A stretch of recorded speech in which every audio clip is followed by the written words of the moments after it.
On our show tonight, we look at cruising down under and the differences between USA cruising and Alaskan cruising with our guest Lee Mason, who's back from 6 months as cruise director on the Carnival Spirit, and after a brief stint on the Carnival Sunshine. We also have our photo of the week coming up, and of course, the latest cruise news and gossip to keep you all informed. So stay tuned, and you're with us. Stay with us. You're watching CruiseWeek.tv live.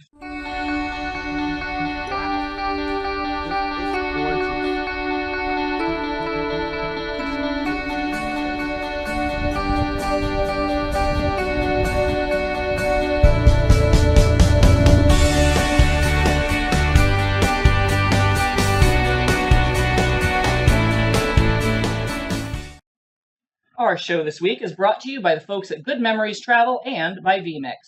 Welcome back, everyone, to another show. I'm Joe, and this is my third week in a row hosting Cruise Week while Matt is off collecting snow samples in the North Pole for a new secret beer that he's brewing.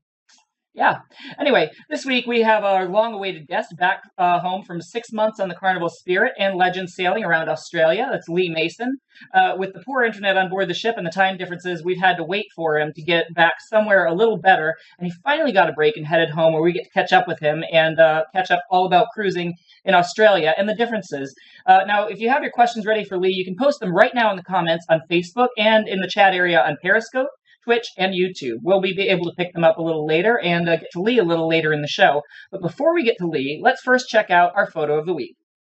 Now, our photo of the week this week it features Jeff Pettit on a stingray adventure in Grand Cayman. Jeff, I've seen this picture. It looks like you're making out with the stingray. I'm just kidding. Of course, they say what happens in Vegas stays in Vegas, and I'm sure that goes for Grand Cayman as well. What happens in Grand Cayman stays in Grand Cayman. Unless, of course, you take the picture and post it on Facebook and then send it to us, and then we choose it for the photo of the week. So anyway, thank you so much, Jeff, for the photo. It was very entertaining to pick this one. Remember, guys, if you want to be featured on our photo of the week, you can send in your photo to photos@cruiseweek.tv or wait to see us post a request in your favorite Facebook news group. So did you know that travel agents can actually save you money and look out for you? Well, Good Memories Travel is one sure service. Now, when Debbie saw the hard work we were putting in to bring you all the latest cruise news and information to help others, she wanted to help and support us. And we would ask you to support her next time you book a cruise. Good Memories Travel is a full-service travel agency that offers you cash back and incentives that you won't get booking directly with the cruise lines. So why would you pay more for less? You can call or visit Good Memories Travel on the web, and it costs you nothing to compare a price and see the superior service and extras you get when you go through Debbie and her team for your next cruise vacation. They cover all the cruise lines, and if you're a new cruiser, they can even suggest the best ship and cruise to suit your cruising style. So give Debbie a call or visit their website today and see how much easier and cheaper it can be. Debbie can be reached directly at 321-338-2953, and of course, through their website at goodmemoriestravel.com. Australia seems so far away from us here in the USA, and with a nearly 12-hour time difference, depending on where you live in the USA, it can seem even more remote. After the European discovery of the continent by Dutch explorers in 1606, Australia's eastern half was claimed by Great Britain in 1770 and initially settled through penal transportation to the colony of New South Wales. Today, Australia has the world's 13th largest economy and 10th highest per capita income. The country ranks highly in quality of life, health, education, economic freedom, civil liberties, and political rights. The population of 25 million is highly urbanized and heavily concentrated on the eastern seaboard, which makes it perfect for cruise ships. To tell us about his experience down under, this week's guest is Lee Mason. Lee, welcome to the show. Welcome to Cruise Week TV. Thank you so much for being here. I know we had to wait a long time to get you here. It's been about 6 months that you've been cruising, right? Yeah. You guys reached out to me when I head straight out to Australia, but with the joys of shipboard internet, we've had to put it on hold. Yeah, that's understandable. The time difference is a little bit crazy there. I understand. So let's introduce you to our audience. First, I want you to tell us a little bit about how you became a cruise director and where you're from originally. Okay, well, I am currently in my family home in a little town in the northwest of England called Barrow-in-Furness. I came to be a cruise director I started working for a very small English cruise line. I worked my way up. I started out in their shows, performing, singing and dancing badly. and then I moved my way up through the ranks. I became cruise director. Then I moved over to Carnival, November 2016, and I've been having fun ever since. I started out on the Carnival Valor, went over to the Legend, then the Spirit, back to the Legend, then to the Miracle, and I've just come off the Sunshine. Awesome. It sounds like you've had quite a journey with Carnival so far. And going to Australia must have been somewhat exciting. So I want you to tell us a little bit about your cruise itineraries in Australia. All right. Well, my first itineraries I had to Google because I was flown out to Port Vila in Vanuatu. Now, coming from this side of the world, I had no idea where Vanuatu was. I'd never even heard of it. So I had to Google Vanuatu. That's a hot one for the Australian itineraries, as well as New Caledonia, Fiji, Moreton Island, actually in Australia, is where a popular destination on the Aussie itineraries. But it is absolutely beautiful over there. Many of the ports are tender ports. So for those of you that have been to Belize, you'll be familiar with that system. However, Noumea in New Caledonia is docked alongside. So that's a nice relaxing day without tenders. But talking of the tendering process, the Spirit and the Legend are both Spirit class ships, so they're not huge. We're not dealing with massive volumes of people going ashore. Fairly easy going, and well practiced. Well, it sounds like Australia's got quite a lot of ports to visit there, and I mean, I wouldn't have thought, like, it being such a large continent as it is, it would have had so many tendering ports. But that's actually very interesting. So, tell me a little bit about the island, the continent itself. It's an island and a continent, isn't it? I hear a lot of people that like to go on cruises to go on a lot of wildlife excursions. Are there any good wildlife excursions in Australia? It's known for its wildlife, after all. Oh, I tell you, I've seen some amazing wildlife in Australia, but my biggest recommendation would honestly be, if you were going to visit Australia, especially for the first time, I'd recommend doing one of the crossing itineraries. So you either sail from the US or Hawaii over to Australia, or from Australia on the Legend back over to the US, because that way you can take in Australia as a country itself. You'd get to go to the Great Barrier Reef. I'd highly recommend going to Brisbane, the Lone Pine Koala Sanctuary, because you can pet koalas, kangaroos. They've got the works up there. There's also the Sydney Zoo. Docking in Circular Quay in Sydney is amazing as well, because not only have you got access to wildlife in the zoo there, you've got all of the architecture and everything that the city has to offer. The reason why I'd recommend doing the crossings as well is that you've got all French Polynesia, Bora Bora, and Tahiti. Then you come into Hawaii, and if you were going to stay on for the long haul, you could go up to Alaska as well. And that's like two different worlds right there. Yeah, it sounds like it, because I mean, you have the the tropical islands, the Polynesian islands, and then you're going up to frozen, cold Alaska. Or, well, I mean, I'm sure it would probably be best to do that part in the summer. But well, not though, because you don't like snow. I don't like snow, so I mean, I would think that would be best to maybe do it in the summer or not. Just skip out on that part. But now let's say I got this really heavy parka and decided in this parka I can stand frozen cold weather, and wanted to go all the way up to Alaska. About how many days would that take to go to cruise from Australia all the way up to Alaska? I think you're looking around 20 days. I don't want to scare you. I'd say around 20 days, not long at all. Well, that doesn't really scare me. 20 days. I mean, it's cut off from for me. I'd cut off my cell phone from the rest of the world and just have to take that time off of work and relax. I can force myself to do that. So that sounds like a different, definitely a different world there. So now, in most of our ports, most of the talk that we do about ports, cuisine is always a very hot topic to get into. I have a lot of people that watch the show that are definitely foodies, like myself. Is there any cuisine in Australia that's different that you would tell people they definitely have to try if they're there? Well, I tell you straight up, on the ships themselves, the food is different. There is a whole host of different eats and treats on board.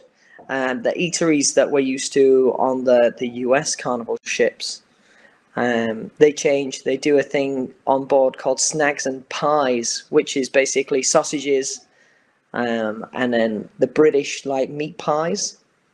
As you mentioned, Australia was settled by the Brits, so we share a lot of cuisine. But the Aussies, the pizzas as well. On the Australian ships, it's the only carnival ships that they do the Hawaiian pizza. Ashore in Australia, I'd say steaks. The Aussies are all about their steaks. They're like the good cooked, clean food. So yeah, I definitely recommend the steaks.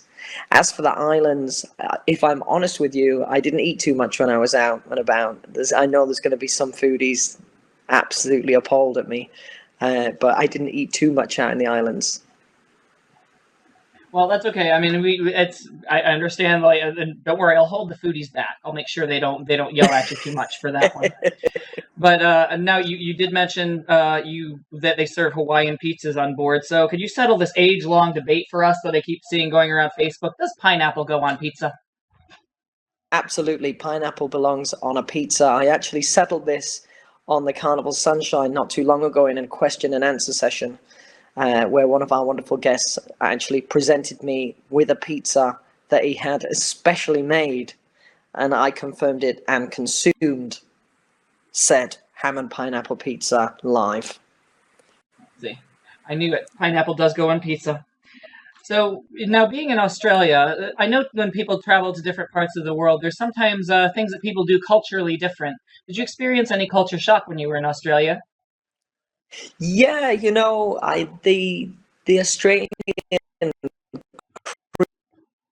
cruising very to the cruise crowds from the States. Being British, I guess I'm in no man's land between the two. I find that the US crowds are a lot more. Uh-oh. Lee? I think we might have lost Lee. It seems the video might have frozen. Um, Any chance? Oh, is he coming back? Am I back? I think you're back. I think you're back now. All right. I wanted to wait a minute before before we moved anywhere else. Okay, I'm so sorry. Where were we, Lee? You're fine. We were talking about culture shock. Right. Okay. So that's where we cut off just before, like just when you were starting to answer the question about culture shock. Okay. Well, I wouldn't say so much shock per se, but there is a clear difference between the Australian market and I think we've cut out. Uh-oh. I think we might be cutting out again. Let me see. Bird, did you want? Oh, yep. It's back. I don't know. I'm not sure what's going on, guys, with the glitch on the video. That's Lee. You're back again. I don't. It seems to be very choppy today. I'm not sure. I'm not sure if it's on our end or if it's on yours. Um. Yeah, I think Lee. Are you with us? Oh goodness. I think we are. Yep. I think we got a glitch going on. Yeah, we're having some technical difficulties. Sorry about that, audience. We're gonna come back to Lee in just a moment. Hopefully, we can get this glitch cleared up in just a minute.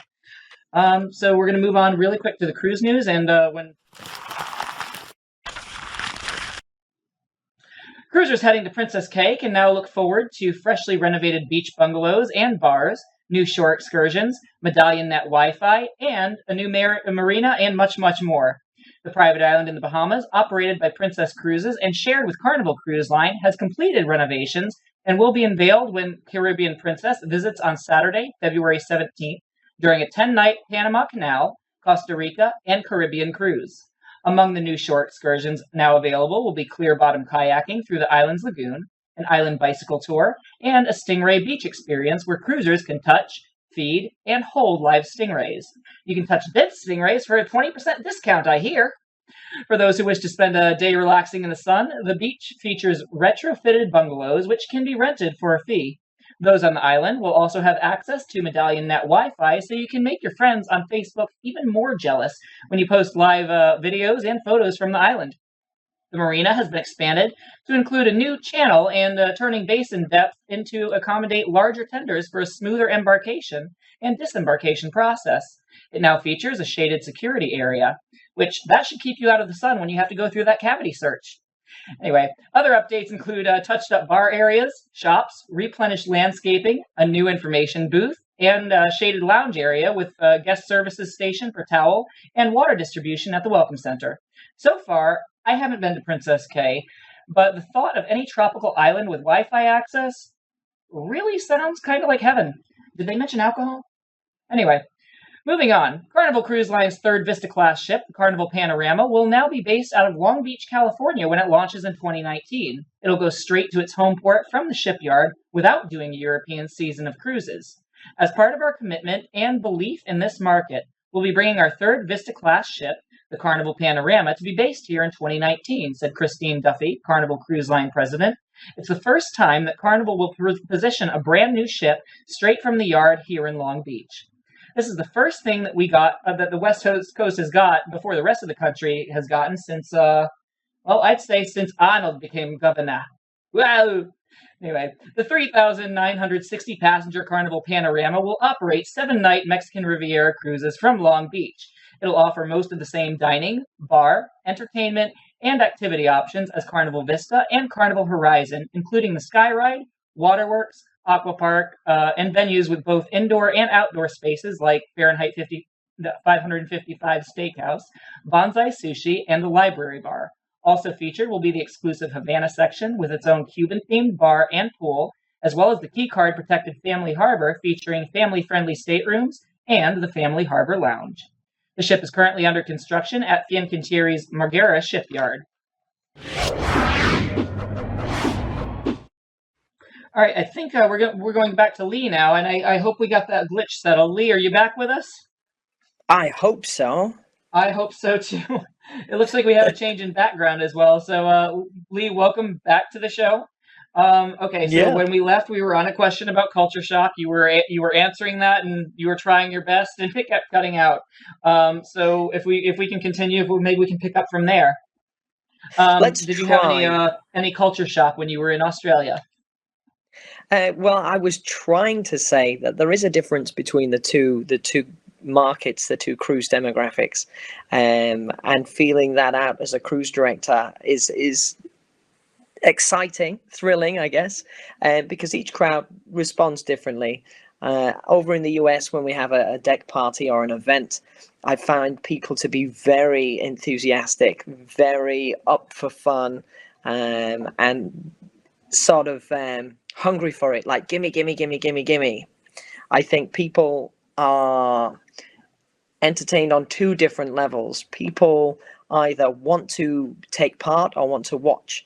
And I found that the US crowds are more participatory, whereas the Australians, they take a little while to warm into it. But then when they get going, they really get going. They take a little while to bite. But having started out with Carnival in the US, then I went over to Australia.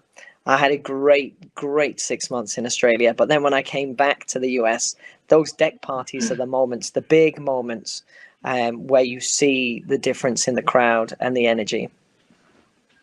Wow, awesome. And that's definitely a big difference. Because I mean, every time I go on a cruise, the deck parties are always that's the main thing that gets everyone hyped up for the rest of the cruise, it seems. Yeah, so. But like I say, once they bite, then you have an amazing time. I don't know if you've been to one of our 80s rock and glow parties.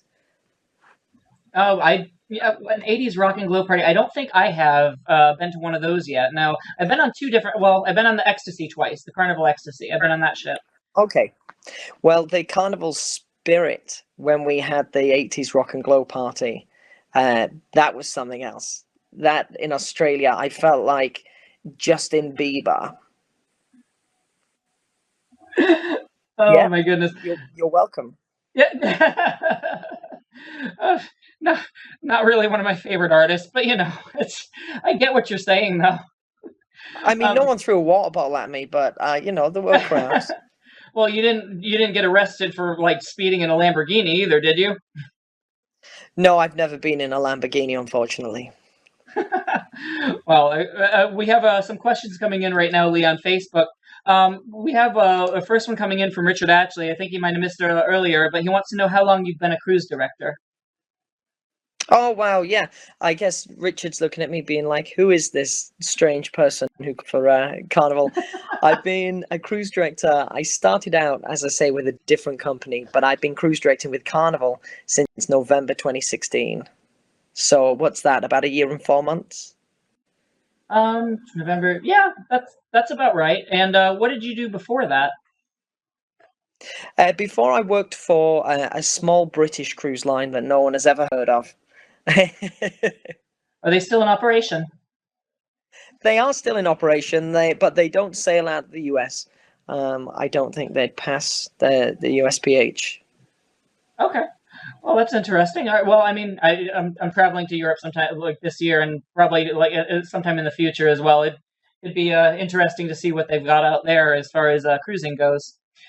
So we have another one. This one comes from Vincent Sorletti on Facebook. Wants to know what ship did you start your first contract as cruise director? My very first contract as cruise director was on a little ship called the Marco Polo. As I say, for that other cruise line. But for Carnival, it was the Carnival Valor. We started out of Port Canaveral, and then we moved over. We were repositioned to Galveston, Texas. Okay, excellent. So you sailed out of Galveston, Texas, and Fort Lauderdale. So you did a while in the Caribbean, and before you moved to Australia. So that alone has to be a big difference going from the Caribbean to Australia, right? Oh yeah, it really was. It really was. I mean, those Australian ports.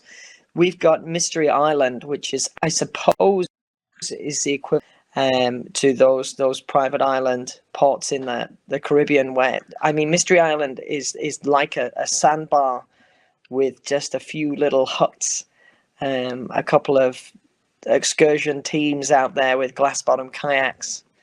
And then tours over to mainland destinations. But that little island, I walked around, and it is honestly like a little Robinson Crusoe island paradise. Very cool. So now, Australia. Tell me, what was the coolest place that you saw in Australia? The place that you'd tell a cruiser you have to go here, you have to visit here, you have to do this. I tell you, I just saw behind you, you had one of my Facebook photographs. It's going to sound really, really simple. Is it this Not one that here? one. You were Harry Potter. Was that Halloween? No, that was the Harry Potter trivia that we had Oh, on board. I had to ask because I was Harry Potter on Halloween this year on our Halloween show. I was Harry. So Oh no, that was one of our. In fact, he's now a cruise director. Gary Blair, he was out there with me. He was the bingo host on the Carnival Legend when I was out there. But Gary was super enthusiastic about his Harry Potter trivia. That much so that he used to dress up, and he left his costume in the office. So I dressed up to surprise him when he came to collect it. Um, but back to your question about the must see place. It's honestly Circular Quay. I cannot rave enough about that port. People ask me which has been my favorite port to cruise out of, and much to people's dismay, unfortunately for the US guests, it is Circular Quay, Sydney, Australia. It is beautiful. There we go. That's it now behind you. That's, I believe, the sunrise. That's Harry Potter again. Every time I say it to you, Harry Potter's there. and Bird is just Bird. I don't know if like Bird said in my ear just now. He says it's not me, honestly. I Yeah, don't know if I yeah. believe him. So now, Sydney, did you ever see the Opera House or any famous landmarks there? The Opera House, you dock between Circular Quay, you dock between the Opera House and the Harbour Bridge. and the ship is in the middle. So you look off one side of the ship and the opera house is there, the other side, the harbour bridge, you feel like you could touch both of them.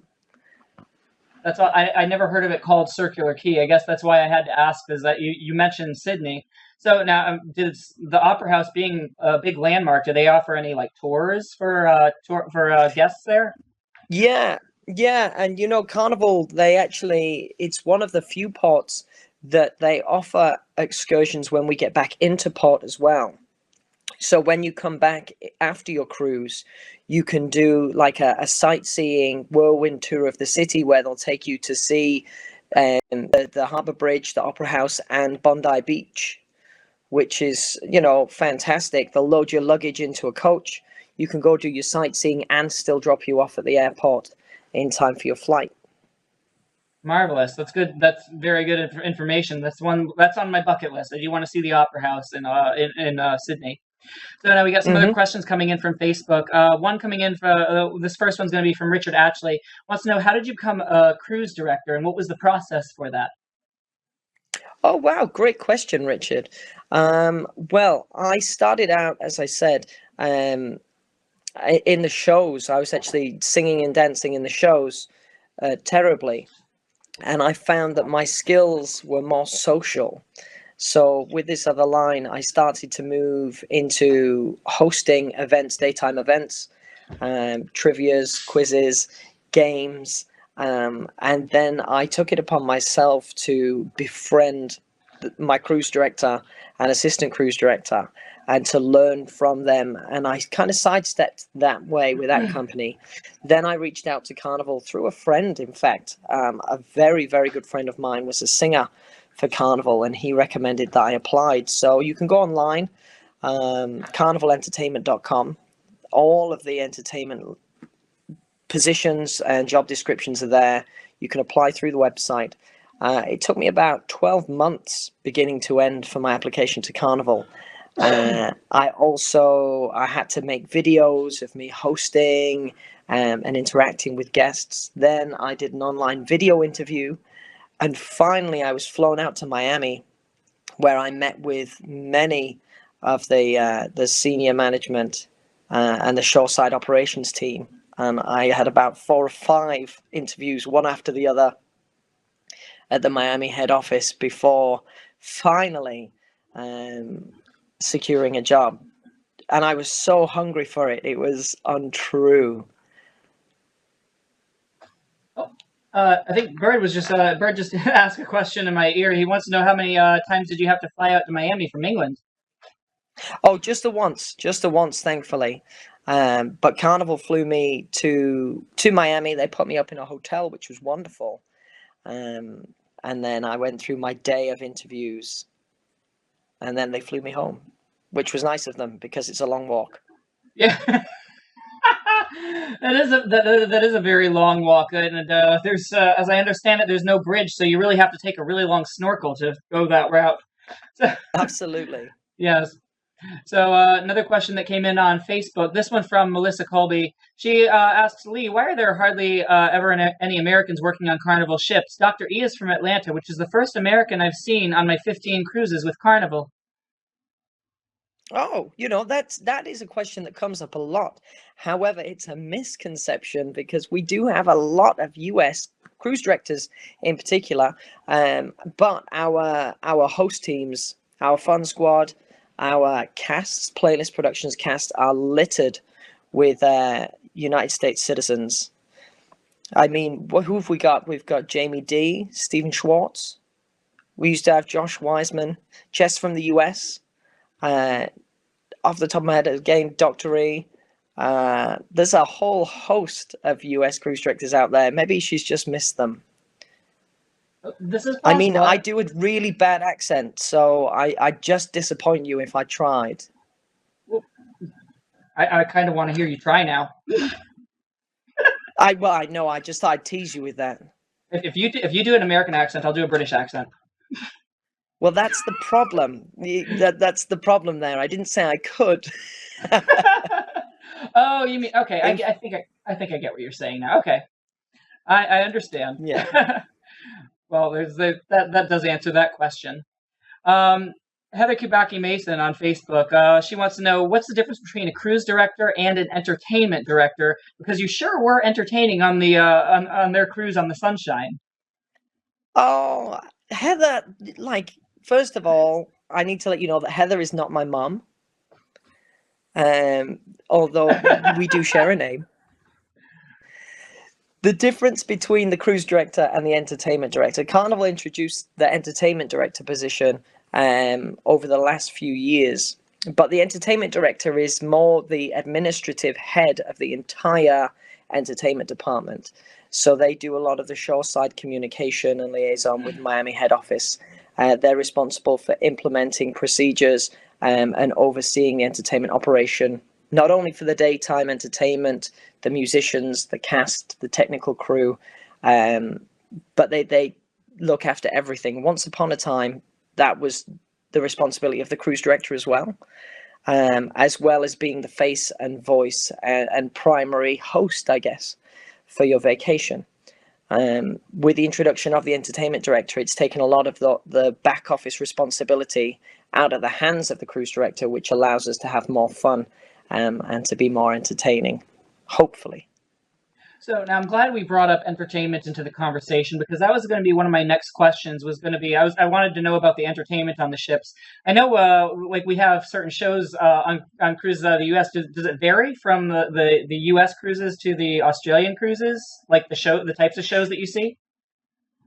Now, they don't have specific shows for the Australian market. So there are production shows that are out in the Australian waters that I've seen over here in the US. So Studio VIP was just on the Sunshine. I saw that out in Australia. The Brits is another that I haven't seen. Have I seen it out in the US? I don't think I have. But I do know it's on some of the ships over here. Motor City, Epic Rock. So it's a similar catalog of shows over there. The Brits, was that the show with all the English, the British music? Indeed, it's the one that starts black and white and then turns to color. So you've got the Beatles, the Rolling Stones, Herman's Hermits, the Who. Yeah, I think I saw that one on one of my cruises on the Ecstasy. I thought I did anyway. It sounds familiar. I might have. I'm I'm sure not you sure. will have. Yeah. I'm Sorry, sure I you didn't will. interrupt you there. But You're I think I fine. saw. I think I did see it on that ship. So now in Australia, they're in a different hemisphere than we are. So I have to ask you, what would be Hmm. the best time of year to, if I wanted to fly to Australia and go cruise around the ports down there? Now it depends if you like the heat. That's the big thing. I'm a Florida boy. I like the heat. Okay, then I would definitely recommend the time that I went out there. In fact, I went out there in January and I was on the Carnival Legend January till April. Now, that was my favorite climate between January and April. I stayed out there, like I say, until July, and the trips over to Tasmania, they end around that time. The sea gets a little choppy, it starts to get a little colder. They have their own sort of heavy weather as well. So I'd say, yeah, definitely between January and April. Awesome. So we got some more questions in the coming in on Facebook. Angie Baldwin Shook wants to know, what's your favorite place to cruise? Ooh, my favorite place to cruise. My favorite. Oh, this is a tough one. I mean, I've been so lucky to see so many different ports all around the world in my short time cruising. Um, okay, I don't want to be. I would say that I really enjoy Mexico. Any I certain part of love Mexico? Mexico. Well, I just came over from the Mexican Riviera. I was doing the Carnival Miracle. So that was Puerto Vallarta. Lovely Oh, little port over there. I mean, I've been so lucky to see Hawaii, Alaska, Australia. I'd be really hard pressed to pick one. I love it all. I just love exploring. I love cruising, and the variety of different ports that you get to see everywhere. Can I take them all? Well, I think that's the purpose of working for a cruise line. It's such a benefit that you get to travel. So Mm-hmm. we have another one. Melissa Colby wants to know who makes the fun times every day, and are they pre-printed for each cruise? Great question. No, they're printed usually the afternoon before. So most of our ships, they go to print at about 3 p.m. the day before. The fun times are created, all of the different heads of department with relevant information. So say the spa manager, the food operations manager, all of the different, the shore excursion manager from the Carnival Adventures team, they all input their relevant information for the next day into a system on the computer, of course, because we're done with, I suppose, stone and chisel now. It was obvious to say on a computer. But we have a media manager on board who is responsible for pulling all of that information into the fun times, and checking over that best they can. They're one person juggling a lot of people's information in there. So, of course, occasionally there is the odd error, but the media manager is responsible for overseeing the creation of the fun times and also the Carnival Hub app. The Carnival Hub app is my favorite thing on the ships at the minute. It's the most up-to-date source of information as well. If for some reason there's a last-minute change, if that's due to weather or just other circumstances, the Carnival Hub app is live. I'm a technology baby, so I love the Hub app. Yeah, that definitely comes in handy if something gets changed last minute, you can just check it right off the bat. Nick Reunion on Facebook, or Nick Runyon, I'm so sorry, wants to know, so do they do the quest in Australia? Yes, they did. Yes, they did. Um, Carnival Quest is a treat most cruises. However, the Australians, let's just say they're not shy. That's understandable. And you know what? I gotta tell you, the quest that's always been one of my favorite parts of going on a cruise is to do the quest. It's a highlight. It really is. Richard Ashley on Facebook has another question for you. He says, Lee, do you have a wife and kids? And if so, is it hard for you without your family? I don't have a wife and kids, so it's pretty easy. That does make everything a lot easier.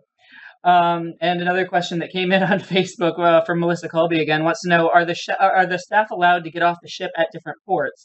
She says she always sees them a lot at the internet cafes at the port. Do they not offer free internet on the ships? Are the staff allowed to get off in port? Well, if she's seen them at the cafes, I can confirm that they have not snuck away. They're not there illegally. They are allowed off in port. We do get time. Then that's everyone from our wonderful housekeeping team to the bar team, the restaurant team. The teams are scheduled so that they do get some time off in port. As far as the internet goes on board, we don't get complimentary Wi-Fi as crew, though there is a slight discount for us. However, as many of you will have experienced, the fact that we even have internet out at sea is a blessing. Once upon a time, people were writing letters or waiting until they returned to port to make any sort of communication. So the fact that technology is advanced to give us internet out at sea is great. However, it's not the fastest. So when people do get the opportunity to go ashore for internet, they rush out to those internet cafes, particularly if there's anywhere with free Wi-Fi. That's where you'll find the crew.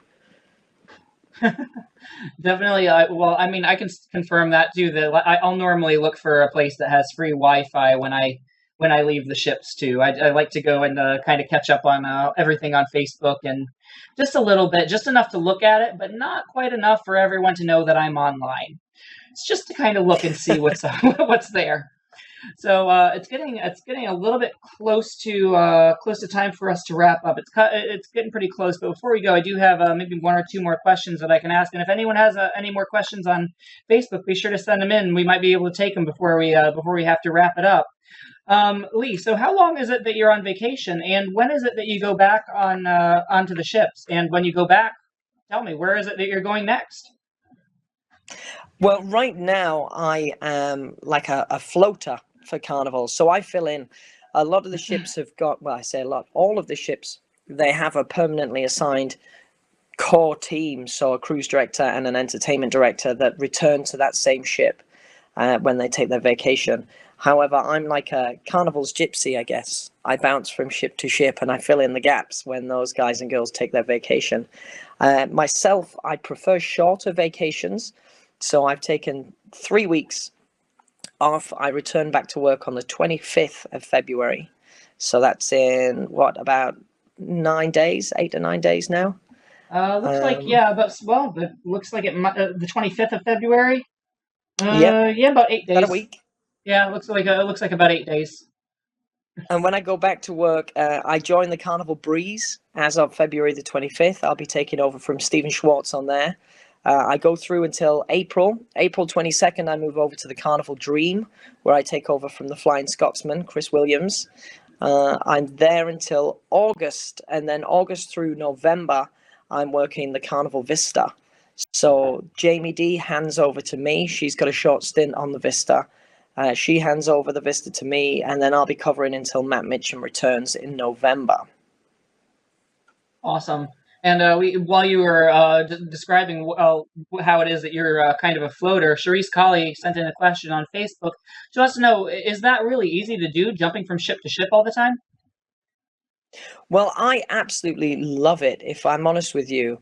It does present its own unique set of challenges, meeting brand new sets of fun squad, brand new senior management, new captains, new entertainment directors. However, it keeps me fresh. The only, I'm not going to call it a downside, the only challenging aspect to that is that a lot of cruise directors that are regular on ships have quite a following. They have quite a loyal following of people that have cruised with them regularly. I think as human beings, we enjoy routine. There's a certain comfort in and familiarity in knowing that you've got a safe pair of hands with a person that you already relate to and a person you've already enjoyed. So in taking over ships, occasionally people come in a little prickly, like, who are you? I just took over, like I say, the Carnival Sunshine from the glorious Emma Nixon, who's such a sweetheart. And for my first 3 weeks on the Sunshine, people would come on the ship and look at me and be like, you're not Emma. Who are you? Where have you come from? Well, that's definitely a good point, that cruise directors do start to gain a following. And we got another question in from Facebook related to that topic. Heather Kubaki Mason, who you said earlier was not your mother, she wants to know, will Carnival ever make it possible to sort future cruises by cruise director instead of by just ship, date, or port? Oh, controversial one, Heather, because there are certain there is a certain collection of people that don't care for the cruise director. I think there are two camps here. There are people that do enjoy a cruise director and feel that we have an influential impact on their experience, and others that really don't care. Whichever you are is your personal preference. Being a cruise director, I would hope that you enjoyed what we do and see our value. And if you are one of those people, you can check out online. John Heald, our brand ambassador and senior cruise director, publishes the cruise director schedule, which currently my dates go until November. However, that's listed by ship, and you can go across and find out where your favorite cruise directors are, or if you have a favorite ship, which cruise director will be on the ship at your dates. I'm glad you mentioned John Heald too, because Vincent Sorletti wants to know, do you work with John Heald? Oh, I would love to work with John Heald. I hold John personally responsible for me getting my job with Carnival. Following John's blog and John's Facebook page opened such a beautiful window into the company that when I went for my interview in Miami, they asked me to tell them what I knew about the company. At which point I said, what do you actually want to know about? He wanted to know at the time they were just launching Vista. I knew all about Matt and Jamie and Everson because he connected with all of those guys and girls. So John, I met on the Carnival Conquest when the Sunshine docked with the Conquest a few months ago. I don't work with John directly, but John does reach out via email. He sends out the occasion on a stick or a lovely little positive surprise for people if they're celebrating anniversaries or anything like that. So sometimes we work as John's little elves on board. That's an interesting way to put it. And the last question I'm going to take tonight is going to be this one from Melissa Colby on Facebook. She wants to know how many years of work. Let me see if I can. Okay, how many years of work do you get a paid vacation after? And how many years do you have to work to get a paid vacation? And how many years? Or do all staff work, say, 6 months and then get 2 months off? But do they get paid for that time off as in vacation? Well, my job, I'm permanently on vacation. My job is a paid vacation. Good answer. Yeah, I mean, anything to do with compensation is a little taboo. However, I personally am not paid on vacation, which is one of the reasons why I don't take a very long vacation, because I spend more than I earn. Well, that was definitely a very good answer. You do get paid to be on vacation, don't you? You're on the ships all year round. Well, you know what? I'll tell you what, Lee. If ever I can get onto a cruise, maybe sometime in the near future, we'll see. Maybe I'll see you on one of the ships. Hopefully in the future. Hey, I would absolutely love that, Joe. I'd love to sail with you and the Cruise Week TV team anytime. And before we go, I want you to let our audience know where we can find out more about you. If you have a website link. Of course, you can find me on Facebook. I've got a Cruise Director Facebook page. It's Lee, your Cruise Director, and I can see we've got a beautiful little banner set up. Thank you so much, guys. So yes, it's Lee, your Cruise Director. Often misinterpreted over system when I say it on board. People think I'm Leo, Cruise Director, because of my accent. Understandable. Well, Lee, thank you so much for being on the show with us tonight. It's been great having you on the show. Hey, Joe, it's been well worth staying up for. Thank you so much. So our cruise show and all the wonderful abilities that we have to bring in guests like Lee remotely wouldn't be possible at the level that we do it without vMix. vMix is a live production software that powers our live show and many, many other high-end productions. From church services to football games, more and more live productions are running on vMix. And what our producer Bird really liked when he was trying to improve our show was that they give you a full 60-day trial of everything. That way you can test it out risk-free before you buy for a full 2 months. And then they have a system starting at just $350 up to $1,500 depending on your production requirements. If you're going to do any sort of serious live streaming, you need vMix.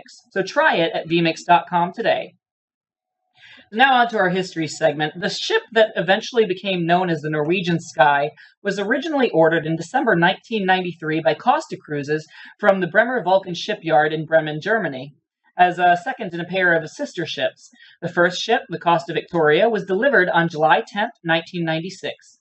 Construction of the second sister, Costa Olympia, had started several months before, but by July 1996, Bremer Vulkan was experiencing severe financial difficulties, and work on Costa Olympia was suspended when only 35% of the ship was complete. On October 6, 1996, incomplete hull was launched, floated out of dry dock, and subsequently laid up. Costa Cruises decided not to purchase the unfinished ship, and Costa Olympia remained laid up at Bremer Vulkan until December 1997, when Norwegian Cruise Line purchased her. Costa Olympia was redesigned as the Norwegian Sky by Tilburg Design, who had also been responsible for her original planned design as Costa Olympia. On March 8, 1998, the ship was towed to Lloyd Wharf in Bremerhaven, Germany, where her construction was completed. In 1998, Norwegian ordered 2 additional ships of Norwegian Sky design. The first of these was delivered in 2001 as Norwegian Sun, while the order for the second one was canceled. Norwegian Sky was launched in late June 1999, underwent her sea trials on July 17, 1999, and was delivered to NCL on July 28, 1999. Norwegian Sky entered service and made her maiden voyage for Norwegian Cruise Line on August 9, 1999, with a cruise from Dover, United Kingdom, to Norway. The ship's crew acted as her godparents at her christening. After a period of financial difficulties, she was the first new ship to enter service with Norwegian Cruise Lines in 6 years. After 4 years of service, NCL announced she would be moved to its new NCL America division as Pride of Aloha in October of 2004. On February 11, 2008, NCL announced that Pride of Aloha would be withdrawn from the Hawaiian market as of May 5, 2008. And in September of 2017, after Category 5 Hurricane Irma, Norwegian Sky evacuated almost 2,000 travelers from St. Thomas and took them to Miami. Norwegian Sky is currently sailing 3- and 4-night cruise itineraries from Miami to the Bahamas, with stops at Grand Bahama, Great Stirrup Cay, Freeport, and Nassau. The ship introduced a new concept starting in January 2016, where alcohol is going to be included in the cost, with an upcharge for premium brands, of course. And I believe that brings another show to a close. Well, we have a poll going in our second Facebook at facebook.com/realityafloat, and we invite you guys to vote there so we can get your feedback on what you like and don't like about our show. And also, guys, if you know someone who's going to enjoy watching the show as much as you do, be nice and share the link to their Facebook wall. That way, they too can enjoy. Also, please like and subscribe to our YouTube channel and Facebook pages, because just doing that alone really helps show our sponsors the support we have, and it helps keep the show alive each week. Plus, you get entered into some great cruise swag drawings. Guys, Matt is going to be back next week with Shally to cover Costa Rica. So if you want to know the best tips and tricks for Costa Rica, please be sure to check in next Saturday. Also, don't forget, you can see all of our past live shows, as well as our on-ship interviews and much, much more at our website, cruiseweek.tv. Also, you can catch Producer Bird and Matt on Wednesdays, 8 p.m. Eastern, for their midweek social on Facebook. Until next time, I'm Joe, and we'll see you guys on the ships.